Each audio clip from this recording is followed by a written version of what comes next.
جو بستی کا سب سے بڑا بت خانہ تھا اس کے اندر آپ گھس گئے اور وہاں جا کر جتنے بھی بت وہاں رکھے تھے سب کو ریزہ ریزہ کر دیا، چورا چورا کر دیا، بلکہ ایک جو بڑا بت تھا اس کو چھوڑ دیا اور اس کے گلے میں ہتھوڑا لٹکا دیا اور آگے جب پوری قوم واپسی ہوئی اور پوری قوم واپس ہونے کے بعد اپنے صنم خانے میں گئی تو دیکھا تو کون ہے، پکار اٹھی کہ کون ہے وہ جس نے ہمارے بتوں کا یہ حال کیا. کسی نے کہا وہ نوجوان ابراہیم ہے، وہ ہمارے بتوں کے بارے میں اچھا خیال نہیں رکھتے. ان کو بلایا گیا، جب ان کو بلایا گیا تو انہوں نے کہا کہ بھئی آج تمہارا بڑا تہوار تھا، ہو سکتا ہے کوئی گویا کہ کچھ کھانے پینے کا آیا ہو اور یہ آپس میں لڑ پڑے ہوں، تو یہ جو بڑا کھڑا ہے اسی سے آپ پوچھیے اور اس کا آلائے واردات بھی ہے. تو انہوں نے کہا کہ بھئی کیا تم جانتے نہیں کیا یہ لوگ بول سکتے ہیں؟ تو پھر ابراہیم علیہ السلام نے موقع کو غنیمت جان کر کہا کہ اتف ہے تم پر کہ کیوں پھر تم انہی کے آگے جھک جاتے ہو جن کے بارے میں تمہارا خیال یہ ہے کہ تمہاری یہ عرضات سن بھی نہیں سکتے. تو واقع یہ ہے کہ قوم سمجھ گئی کہ بات تو ابراہیم ہی کی سچی ہے، لیکن انسان اندر سے تو محسوس کر لیتا ہے لیکن بہت مشکل ہوتا ہے سامنے سے اس کو ماننا. یہاں پر بھی یہی ہوا کہ پوری قوم نے وقت حکومت کے سامنے، وقت حاکم کے سامنے سیدنا ابراہیم علیہ السلام کی پیشی کرا دی اور ابراہیم علیہ السلام ایک بار روب دربار کے اندر ان کی انٹری ہوتی ہے، گویا کہ پورے درباری لوگ کھڑے ہوئے ہیں اور یہاں پر جو ہے سیدنا ابراہیم علیہ السلام یہاں اس آزمائش کے اندر بھی کھڑے اترتے ہیں. اور اب وقت کے حاکم سے محاجہ ہے. وقت کا حاکم پوچھتا ہے کہ کون ہے تمہارا رب؟ تو وہ کہتے ہیں کہ میرا رب وہ ہے جو جلاتا ہے اور زندگی بخشتا ہے اور مارتا ہے. تو بادشاہ کہتا ہے یہ کام تو ہم بھی کرتے ہیں، ہم چاہیں جس کی زندگی دیں، ہم چاہیں جس کو موت دے دیں. انہوں نے کہا کہ نہیں، یہ سب گویا کہ فالتو کی باتیں ہیں. میرا رب وہ ہے جو مشرق سے سورج نکالتا ہے، اگر تیرے میں دم ہے تو مغرب سے سورج نکال کر دکھا. فبہت الذی کفر، کافر جو تھا مبہوت ہو گیا کہ وہ جانتا تھا یہ کام میں نہیں کر سکتا، لیکن وہی ہوا جو ہونا تھا. تمام لوگ جمع ہوئے اور ان کے لیے یہ طے کیا گیا کہ ہاں آج ان کو ہم ختم کر دیں گے اور ان کے لیے آگ جلائی گئی. کافی ایک آدھ مہینوں تک اس آگ کو روشن کیا گیا اور اس کے اندر ان کو ڈالنے کی تیاری کی گئی. جب ڈال رہے ہیں آگ کے اندر، یاد رکھیں کوئی بھی آدمی جو اوپر سے پھینکا جائے جس کو تو سیکنڈوں میں نیچے آتا ہے. ان سیکنڈوں کے اندر بھی اللہ تعالیٰ نے ابراہیم علیہ السلام کا امتحان لے لیا کہ ابراہیم کوئی ہیلپ چاہیے، کوئی امتحان چاہیے. فرشتہ آ گیا اور انہوں نے کہا کہ ہیلپ تو چاہیے لیکن تم سے نہیں چاہیے، اس اللہ سے چاہیے جو مجھے دیکھ رہا ہے. گویا کہ انسان محسوس کرے کہ ابھی میں آگ میں گروں گا، کباب بن جاؤں گا، لیکن ایسے موقع پہ بھی بے خطر کود پڑا آتش نمرود میں عشق.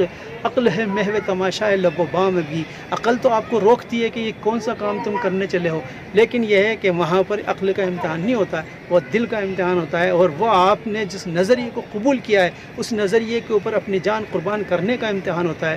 لہٰذا اللہ تبارک تعالیٰ نے کہا یا نارو کونی بردن سلام علی ابراہیم، اے نار، اے آگ ٹھنڈی ہو جا سلامتی کے ساتھ ابراہیم علیہ السلام پر. اے آگ تیرا کام ہے جلانا، تیرے اندر جو کچھ بھی جلتی ہے خاک ہو جاتی ہے، لیکن آج تیرے اندر میرا ابراہیم، میرا خلیل آ رہا ہے، لہٰذا تجھے اس کو جلانا نہیں ہے بلکہ ٹھنڈی ہو کر اس کو سلامتی کے ساتھ جھولا جھلانا ہے. اور یہ نہیں کہا قربان جائیے قرآن کے الفاظ پر، یہ نہیں کہا کہ ٹھنڈی ہو جا، یہ کہا سلامتی کے ساتھ ٹھنڈی ہو جا. سلام علی ابراہیم، کیونکہ آدمی ٹھنڈ سے بھی مر سکتا ہے، اتنی ٹھنڈی ہوئی ہو کہ جس کے اندر میرا ابراہیم سلامت رہے. لہٰذا اب یہاں سے اس ہجرت کرنے کے بعد آپ جو ہے وادی زی زرع کے اندر پہنچے ہیں.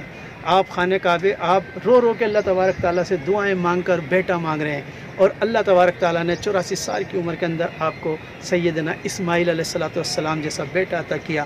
اور جب یہ بیٹا بلوغت کی عمر کو پہنچ گیا، 16 سال تک، غالباً 16-14 سال کو جب بچہ ہو گیا تو دونوں باپ بیٹے جو ہے خانہ کعبے کی تعمیر فرما رہے ہیں. 100 سال کا بوڑھا اپنے جوان ہوتے ہوئے بیٹے کو دیکھ کر اس کی تمنا ہری ہو رہی ہے، لیکن جو ہے قدرت کے تیر ترکش کے اندر ایک تیر ابھی اور باقی ہے اور قدرت مسکرا رہی ہے. آسمان سے آواز آتی ہے ابراہیم اس کے اوپر چھری پھیر دو. آسمان پہ سکتہ چھا جاتا ہے، زمین بالکل رک جاتی ہے کہ یہ کیا بات ہے، بار بار کیوں مجھے یہ خواب دکھایا جا رہا ہے کہ ابراہیم تم اس کے اوپر چھری پھیر دو، اس کو ذبح کر دو، اس کو اللہ کی راہ میں قربان کر دو. یہ 3 دن تک یہ خواب کو دیکھتے ہیں اور خواب کو جو ہے اپنے بیٹے کے سامنے ظاہر کرتے ہیں کہ بیٹا میں یہ خواب دیکھتا ہوں اور قربان جائیے اس بیٹے پر. سکھائے کس نے اسماعیل کو آداب فرزندی، کہ اس فرزند نے کہا، ابراہیم علیہ السلام غلام حلیم ان کو قرار دیا اللہ تعالیٰ نے. اس فرزند نے کہا کہ ابا جان کر گزریے اور آپ انشاءاللہ ستجدونی انشاءاللہ ہو صابر، کہ آپ مجھے انشاءاللہ تعالیٰ صابروں میں پائیں گے، جو آپ خواب دیکھ رہے ہیں سچ کر گزریے. اور ابا جان آپ ایسا کیجئے کہ مجھے جو ہے آپ اپنی آنکھوں پہ پٹی باندھ لیجئے گا، آپ مجھے الٹا لٹائیے گا، کہیں ایسا نہ ہو کہ جب آپ چھری پھیریں اور میری زبان آنکھیں باہر نکلنے لگیں تو تمہارا ہاتھ رک جائے، لہٰذا ابا جان آپ کر گزریے۔ اور دونوں باپ بیٹے چلے ہیں اللہ کی راہ میں، اللہ کے خواب کو سچا کرنے کے لیے، اور ان سارے مقامات سے ہو کر گزرتے ہوئے اس مقام پر پہنچے ہیں جہاں آپ کو قربانی کرنی ہے۔ ابراہیم علیہ السلام کو لٹا دیا، چھری پھیر دی ہے، چھری چل رہی ہے، چھری پھیر دی ہے، گرم خون ان کے ہاتھوں پہ محسوس ہو رہا ہے۔ یہاں اللہ تبارک تعالیٰ نے سیکنڈوں کے اندر جنت سے جو ہے دمبا بھیج دیا، اور اس دمبے کے بدلے سیدنا اسماعیل علیہ السلام کو بچایا گیا، اور دمبا وہاں رکھ دیا گیا، اور وہ چھری چلی لیکن دمبے پر چلی، اور اللہ تعالیٰ کی طرف سے آواز آ گئی، بس ابراہیم بس، قد صدقت رؤیا، کہ تم نے تو خواب کو سچ کر دکھایا۔ ارے خواب ہی تو تھا، ہم خواب ہی تو دکھا رہے تھے، خواب کی تو تعبیریں بھی ہو سکتی ہیں۔ اللہ کے رسول صلی اللہ علیہ وسلم نے خواب دیکھا، اس کی تعبیر ہوئی، تو خواب کی تو تعبیریں بھی ہو سکتی تھیں، لیکن اے ابراہیم تم تو ہر کام میں، یہاں پر آپ غور کریں، امتحان لینے والے نے بس کیا ہے۔ اسی لیے تو میں نے فرمایا تھا، جو قرآن کے جو آیت میں نے شروع میں آپ کے سامنے پڑھی، وَإِذِ ابْتَلَىٰ إِبْرَاهِيمَ رَبَّهُ بِكَلِمَاتٍ فَأَتَمَّهُنَّ، اور جب بھی ہم نے ابراہیم کو جانچا وہ ہر آزمائش میں کھرا اترا۔ تو غور کریں کہ جب ہم اس وقت جو ہے سیدنا ابراہیم علیہ السلام جو ان کی تمناؤں کا، ان کی خوشیوں کا، ان کی محبت کا جو مرکز بن چکا تھا ان کا بیٹا، اللہ تعالیٰ نے کہا کہ اس کو قربان کرنا ہے۔ ہم جانور تو ہم لاتے ہیں، ہماری محبت بھی اس سے ہوتی ہے، لیکن ہماری قربانی کرنے کا محرک کیا ہوتا ہے؟ فوٹو کھنچوا کر فیس بک پہ ڈالنا، یا ریاکاری کرنا، اتنا بکرا میں نے لیا، اتنا بڑا بکرا میں نے لیا؟ نہیں بھائی، اس بار جب ہم ذبح کریں تو یہ کہیں کہ ہم انشاءاللہ تعالیٰ اس دین کے خاطر اپنی ارمانوں پر، اپنی محبتوں پر، اپنی تمناؤں پہ چھری پھیر دیں گے۔ یہی قربانی کا مقصد ہے۔ ہم نے، اللہ تعالیٰ نے قرآن کے اندر فرمایا، نہیں پہنچتا تمہاری قربانیوں کا خون، نہیں پہنچتا تمہاری قربانیوں کا گوشت۔ اللہ تعالیٰ کیا صرف تقوی کی رسائی ہے؟ اللہ نہیں دیکھتا کہ آپ نے کیا چیز۔ ارے بھائی سیدھی سی بات ہے کہ جانور آپ ذبح کریں گے، کچھ رشتہ داروں کو بانٹ دیں گے، کچھ آپ کھا لیں گے، کھال مدرسے والے لے جائیں گے، اللہ کے کیا پہنچے گا؟ اللہ کے صرف تمہارا تقوی پہنچے گا۔ یاد رکھیں، جو بھی حکومت کی گائیڈ لائنز ہو، کس طرح آپ کو صفائی رکھنی ہے، کس طرح آپ کو سارے معاملات انجام دینے ہیں، اسی طرح انجام دیجیے، اور قربانی کیجئے۔ قربانی کا کوئی بدل نہیں ہے۔